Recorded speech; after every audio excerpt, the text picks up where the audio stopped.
Welcome back to Football Unspoken. Rob, Liverpool have a problem at the moment. They got three big players whose contracts are about to expire. Can you tell me who those three players are? It's obviously Trent. It's obviously Salah, and it's Big Verge. I don't think Big Verge has signed yet, has he? No, there's rumors, obviously, of who's every week one of them's about to sign, basically, whether that's for Liverpool or elsewhere. Everyone's about to sign everywhere, basically, at the same time. But looking at how Liverpool are dominating the Premier League this year, and they're doing pretty well in Europe as well, does it make it difficult for those three players to not re-sign if Liverpool win the Premier League? I don't know. I think there's going to be a lot. So I think it depends on the players. I think Virgil van Dijk is one of those for me. I think it probably makes it quite difficult for him because he's getting up there in age as a centre back. I don't think he's going to be going to anyone like really major. He might get a Bayern Munich, but he's not going to be going to a Real Madrid. He's not going to be going to. He wouldn't go to anyone else in the Premier League. I would like to think as well. I hope he's not going to be one of those players. Um, so maybe for him, I think for Trent, it's interesting because obviously it's his boyhood club. But there's also comes a point where it's like, do you keep staying at your boyhood club or do you give the Galacticos a chance? Real Madrid does have the biggest pull in the world at the end of the day. People can argue all they want. Most people will take Real Madrid over any other club in the world.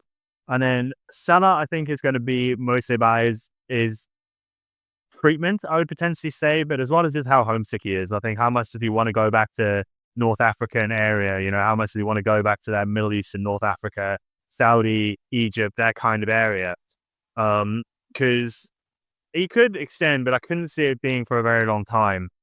And I also think once you're at Salah and Verge, I think for me is one of those where once you're at that age, you've won all that you've won already. How much more is winning that important to you compared to potentially earning stupid money for a year and a half in Saudi? So I think Virgil, I think it'll be a big impact. I think the other two, I'm not convinced on. So I was thinking about this from the perspective, if you look at the beginning of the season, people were debating whether Liverpool would even make a Champions League place, new team, or not a new team, a new manager, and how they didn't really do that well the season before, etc., etc. And so it almost felt like, okay, cool, we'll just, do one more year quickly. We'll come fourth or fifth or sixth or something like that. Then we can quickly say, oh, well, we're leaving now because, the team needs a rebuild, so we're going to leave. Suddenly they've won the league and maybe even a Champions League, let's say. And this is where I'm saying they can't then turn around and be like, oh, the team needs a rebuild, so we need to leave. It's almost like, no, we want you to stay. We can pay you the money. You need to stay now. And it becomes a bit awkward for them to say no to that. It's like you've just won the Premier League, which is worth more to Liverpool fans than the Champions League, just because historically they've won it less times. And like I said, they're in this situation now where they can't really say no. They can legally. I'm just saying that you don't really want to say no. And that got me thinking about, do you think it actually increases the chances that 2 out of 3 or 3 out of 3 of them re-sign if they win a trophy? Or do you think it's a case of when they win the league, it's leave on a high and actually there's more chance of all of them leaving? Well, before we move on, I just want to say Liverpool have won the league a lot of times before you get a bollocking from Liverpool fans. But obviously, winning a Premier League, I think now would make them the most title-winning team, wouldn't it? I think that's what you're talking about. Yeah. So, yeah, I still don't know. I just think that, yeah, I think from a Liverpool perspective, they're probably sitting there going like, no, we can't let them go, especially Salah, because I don't think they're winning anything without Salah this year. Salah's been on an entirely separate level. But there's also a part of me that sits there and I'm going, if they were prepared to give Salah what he wanted, he would have signed 6 months ago. Let's be honest here. I mean, he's having his best, one of, if not his best season. And he's absolutely smashing it. And I can't imagine that Liverpool are sitting there going, we're not going to give you everything you want, and him not signing still. So I think this is why I said with Salah, it feels like it's going to be about the treatment of him. Are they going to give him exactly what he wants? Is he going to be able to sign a contract that he's 100% happy with? Because that's the only way you're going to get him to stay. I think he's past the point of, I would say not necessarily caring, but he's past the point of this is the be all and end all of my career, winning trophies and being a cult hero when I can go earn £1.5 million a week in Saudi. I think Trent is a different example. I think Trent, if they do win it, because he's a Liverpool lad, you always want to think that he'll stay with the home, become the hometown hero.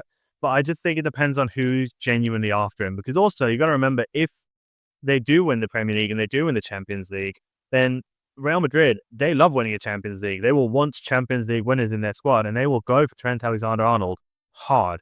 And is Trent a player who can ignore Real Madrid? I'm not convinced because again, I sit there and I'm like, if he was, he would have done it 6 months ago. I think the only one that I would say is almost a bang on certainty would be Virgil van Dijk. I think if they win and Virgil gets a half decent contract offer, I think he stays. I think he likes it. He likes winning. He's still in that period of his career where he's happy to continue pushing with Liverpool. The other two, I'm just not convinced. Normally, in the past, when you've got these players who try to run down their contract and you have the whole contract saga, when they do finally re-sign and stay at the same club, from my experience, their performances always seem to drop after that. You look at Rashford at Manchester United, you look at Aubameyang at Arsenal. Now, these are all forward players, so maybe that's pertinent to Salah, but just I can't think of any examples where the players run down the contract right down to the final few months, re-signed on the huge wage, and then continue to perform. I don't know if you can. I'm sure there'll be one or two. I reckon there'll be like a Roy Keane, one of those rogue ones who's just angry all the time, so it doesn't matter about the contract. But I do think that, yeah, I do tend to agree with you. I think a lot of players like to put themselves on show. And I mean, you can see it.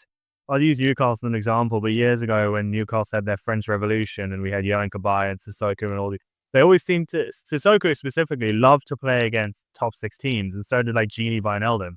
They loved playing against top six teams, and they put in major performances because it kind of put them on show. But they weren't too interested. It sounds harsh to say, but it felt like they weren't too interested when we played the bottom half teams, really. And I feel like it's a bit of a similar situation. When you're running down a contract, you're in a situation where you're thinking, oh, yeah, if I put on a really good show, I could get a Real Madrid in for me. I could get a big team in for me.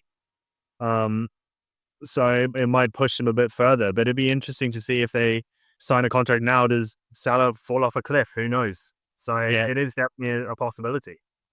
Yeah. Anyway, there's been an interesting discussion around Liverpool's contract situation with their three big stars. We'll obviously keep tabs on that. If you guys have any opinions about are they realistically going to keep hold of 1, 2, or 3 of those players, I'd love to hear who you think they'll keep hold of and why. And until next time, this has been Football Unspoken. Cheers.